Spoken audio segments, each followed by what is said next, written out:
What's going on, everybody? Trevor Noah here. Welcome to another episode of the Daily Social Distancing Show. So we're now on day 22 of staying at home to try and prevent the spread of the coronavirus. And here's your quarantine tip of the day. If you wear your underwear over your pants, they stay cleaner for longer. 8 days and counting, baby! Anyway, on tonight's episode, the coronavirus is making pandas horny. We pick Trump's best word of all time and why voting is turning into an extreme sport. So, let's get into it. Welcome to the Daily Social Distancing Show. From Trevor's couch in New York City to your couch somewhere in the world, this is the Daily Social Distancing Show with Trevor Noah. All right, before we get into the latest headlines, let's kick it off with some good news in our brand new segment, Ray of Sunshine.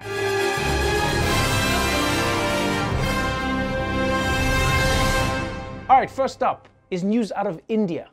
So many people in India are quarantined in their homes that for the first time in a long time, you can actually see the real color of the sky. And this has happened in some of the most heavily polluted areas of New Delhi, where there was just smog every single day. And one of the images that's been going viral is this one that came out of New Delhi, which shows the before and after of 1.3 billion people staying at home. And that's amazing, right? Just look at how beautiful New Delhi is without any pollution. It looks like the entire city went on Queer Eye. You've been hiding yourself under so many layers of smog. You've got to let yourself shine, girl. I mean, goddamn. Those are some blue skies. I bet India probably even forgot there was a time when skies weren't gray. It's the same way America forgot there was a time when presidents weren't orange. Yeah, they used to be brown. And it's not just the environment. With humans locked away, animals are also starting to flourish. Here's some good news coming out of Hong Kong. A zoo, which has been trying unsuccessfully to get its pandas to mate for 10 years, reported that finally, yesterday, the pandas spontaneously started having sex. And the researchers say they think it's because nobody is at the zoo. And I'm like, yeah, I don't need to be a researcher to know that that's what's happening. Of course the pandas are having sex now that nobody's there. How do you think you would react if every day hundreds of people came to your bedroom window like, come on, have sex, do it. Come on, have sex, do it, put it in. So I don't blame the pandas. I mean, like, even when I have one person watching me during sex, I'm like, hey, can you look the other way? I'm just getting, I'm just real self-conscious, right? Would you mind look the other way? It's a lot of pressure. This just makes you realize that when we're telling our grandkids about coronavirus years from now, the animals are going to be telling a completely different story. Grandma, tell us about the coronavirus. Oh, little ones, it was a wonderful time. There were no humans, and your grandpa was smashing me like there was no tomorrow. So, good news for those pandas. Although the bad news is, now that nobody's watching, the monkeys have all stopped having sex. Yeah, those guys are freaky. Now, please, don't get me wrong. Corona's also bringing out some of the best in humanity. Lifting spirits during this tough time is a real superhero. Batman is hitting the streets of San Diego. By day, Chris Banner runs a lawn service, helping cut weeds and fire lines on people's property. But when duty calls, he suits up. He's got the bat suit, and he's got the wheels, a replica 1989 Batmobile that he and a friend built. Normally, Chris gets paid to make appearances at birthday parties and other special occasions. But while the pandemic goes on, he decided to just hit the road and make people smile. Aww, that is such a sweet idea, man. That guy's a hero.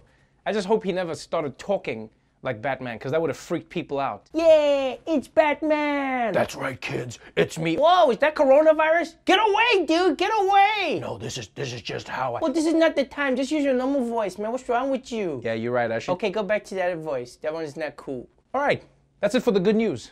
Let's catch up with some headlines. Right now, the worldwide number of confirmed coronavirus cases has now steadily climbed to 1.3 million people. And while some countries are seeing progress, other countries are preparing for the worst. In fact, after facing criticism for his response to the pandemic, Prime Minister Abe Shinzo has now declared a state of emergency. And in Britain, Prime Minister Boris Johnson has been moved to an intensive care unit after his coronavirus symptoms worsened. So now, because the UK doesn't have a line of succession for when the Prime Minister is out of commission, Johnson has deputized his foreign secretary to fill in for him. And I'm not gonna lie, I thank God that in America, the president doesn't just get to pick whoever he wants to take over for him. It's good that there's a line of succession, because who knows who Donald Trump would pick. While I'm in the hospital, Doc Antle can take over for me. He's like a Dr. Fauci, but he f***s.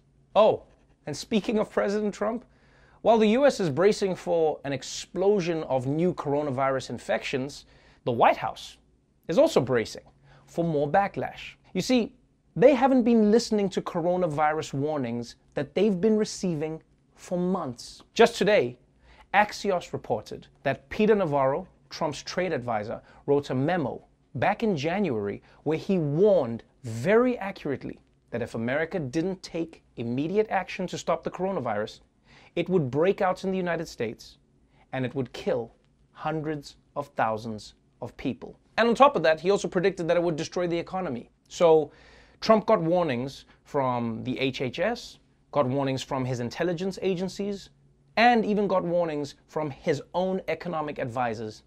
And he didn't heed any of those warnings. Basically, if there's ever a warning, Trump just will ignore it. Yeah, coronavirus, check engine lights, I bet even choking hazards. Half of Mike Pence's job is just pulling Legos out of Trump's throat. It was a yellow piece, so I thought it was a piece of cheese. I know, Mr. President. Easy mistake to make, sir. Now, it turns out Trump has been ignoring so many warnings that the Daily Show investigation team managed to get some of Donald Trump's voicemails, and it turns out he was even ignoring warnings from coronavirus itself. You have 4 messages in your inbox. Message 1. Hey Donald, this is coronavirus calling. Been trying to contact you for a little while now. Wanted to let you know I'm going to be branching out of China into the United States soon. I'm sure your advisors have already told you all about me, but just wanted to confirm my schedule with you and see if you have any plans for me. Talk soon. Like, really, really soon. Message 2. Hey Donald, me again. I just saw you on TV saying that I'm not coming. Maybe you're not checking messages, but I totally am coming. Like, I've booked the flights and everything, so give me a call or something, man. I'm starting to think you're ignoring me. Message 3. Hello, Mr. Trump. This is Cynthia from the adoption agency. I just wanted to let you know that we can't take your son, Eric, because he's a grown man. I'm so sorry about the bad news. Message 4. Yo, Donald, it's Corona. I'm at the airport.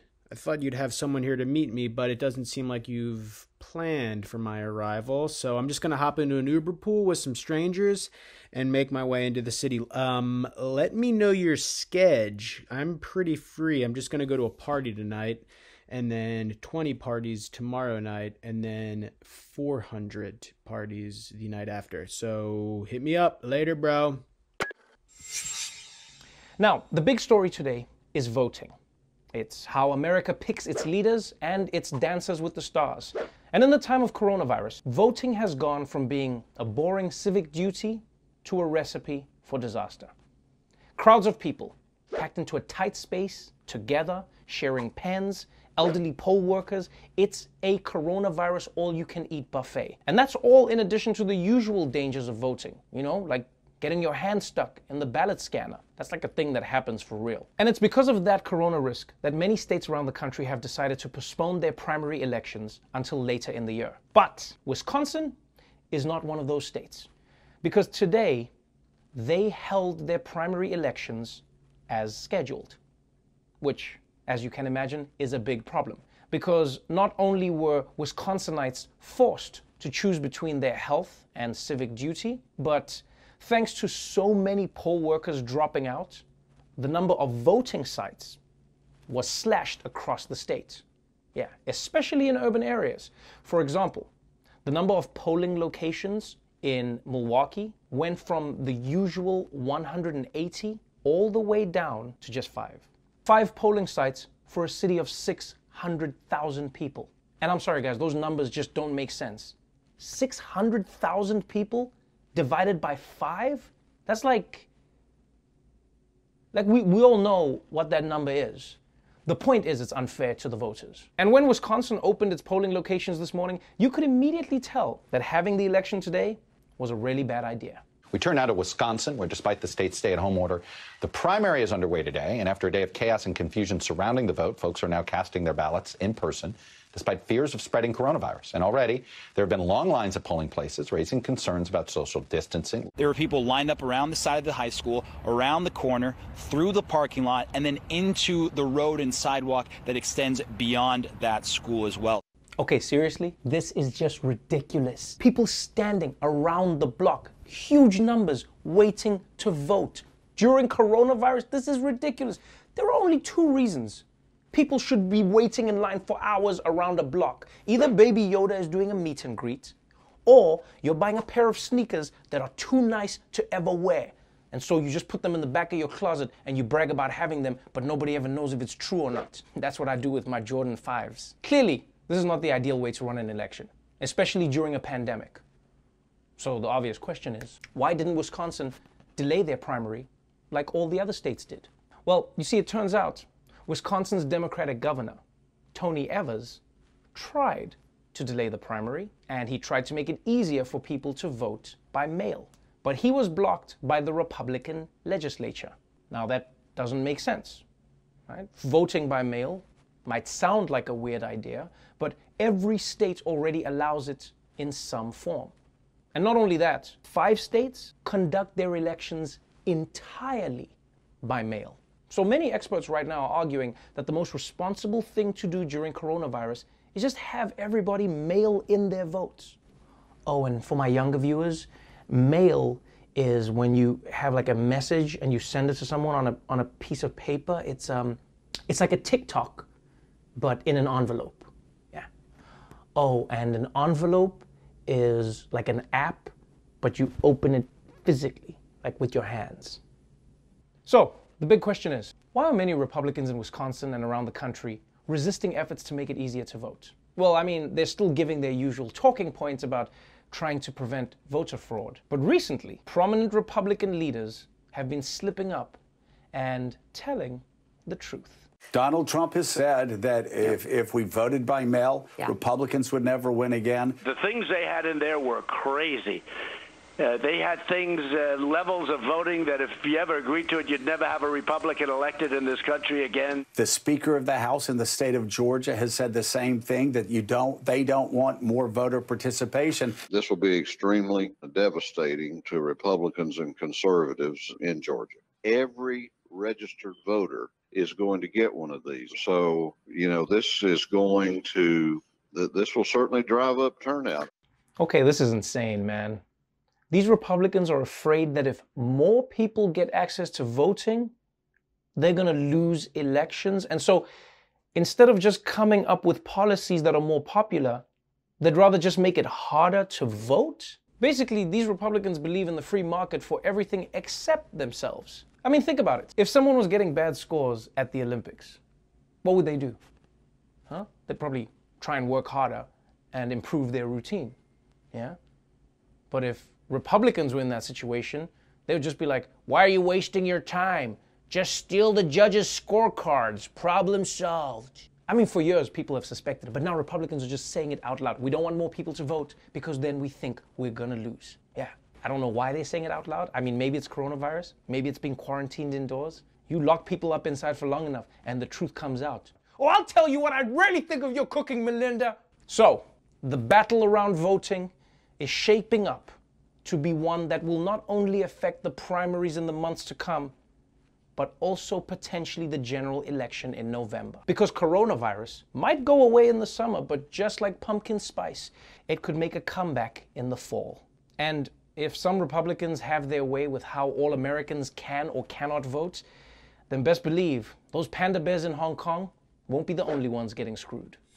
You know, before we all became the human version of indoor cats, there was some very important voting happening in this country. And I'm talking, of course, about the Daily Show's very own bracket tournament to pick Donald Trump's best words. We started with 64 words. 3 million votes were cast by you. And tonight, my friends, we are ready to announce the winner. But first, since we have the time, and Lord knows we have the time, let's review some of the other contenders with one last look at the president doing what he does best, taking the English language and putting a dick first into a wood chipper. President Ulysses S. Grant, President Franklin Delano, Americans of all walks of life rose up, heart, lung, and liver transplants. We just set another stock rocket. You saw that, right? Made a pivotal, really, and I mean this was pivotal. Rich traditions. These historic accomplishments shades to be a sanctuary. In April of 2014, chasms of distrust. And then they announced there was no buys, no. In this business, no business, no. I'm pretty certain Trump just took an entire dictionary and mashed it into a single word. Truly, truly talented. And you know, for a guy who doesn't drink, Trump regularly sounds like he's 15 beers deep. Even Obama did a Mando croquet. Now go to Max Pence, I need a pizza. Set up a pizza in the oven. Set it over. So, which of Trump's best words is his best word? Well, here to reveal the winner are Michael Costa and Roy Wood Jr. Whoa, what a tournament, Roy. I mean, when we started this bracket a month ago, nobody knew the effect it would have on the world. People are now in quarantine. Yes. New York City has a hospital boat. The stock market has crashed. Pretty sure that's because of the coronavirus, but yeah, keep going. I just put you on mute intentionally, so I didn't hear what you said, but the point is the bracket made a big splash. Let's find out now who the winner is. I hope they now go and take a look at the oranges of the investigation, the beginnings. And God bless the United States. Thank you very much.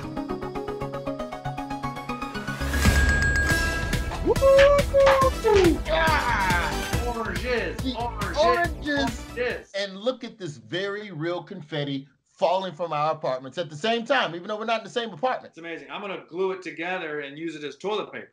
I got to say, Costa, Trump struggling to properly pronounce origins might be the hardest work he's done this entire presidency. Hardest work. And oranges isn't even Trump's wrongest pronunciation, but it is his most embarrassing, and that's why it comes in for the win. Exactly. It's the most humiliating of all of Trump's words because he himself is orange. And that's why it's the winner of Trump's best word. But Roy, we got some good news on top of that. Because Trump has been holding all of these daily coronavirus briefings, he's been giving us new words in the last 3 weeks that'll be in next year's bracket. Here's a preview of some of those words. Defeat the coronavirus,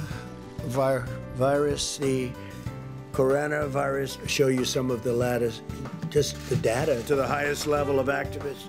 I mean, if you take a look at Pierre Ricard, I thank them for their unwavering devotion. Taken action to suspend transfusing it into six patients very, very, very powerfully. So 6 patients. I am confident that by counting and continuing, remdesivir for hydroxychloroquine and hydroxychloroquine.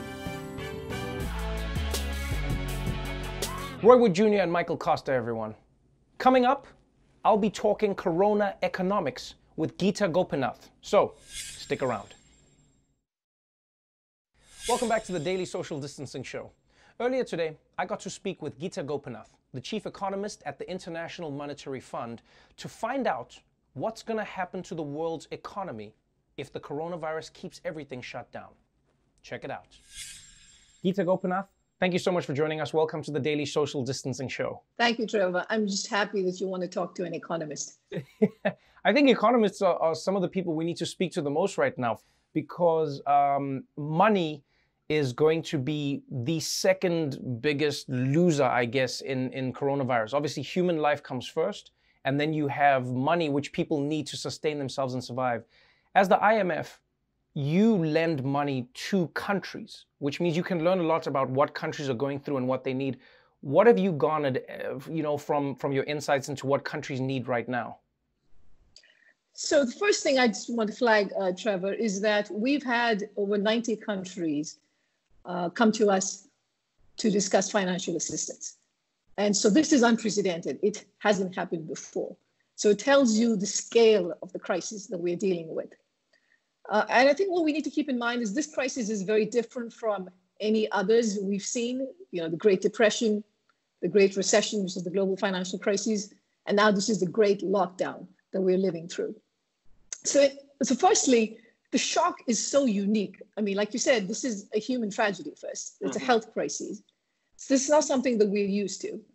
Second, in terms of helping countries and telling them to think about what comes next, there's so much uncertainty because economic policy is not going to be able to determine the spread of the virus or how intense it's going to be or how many deaths there will be. All of that comes from public health and science.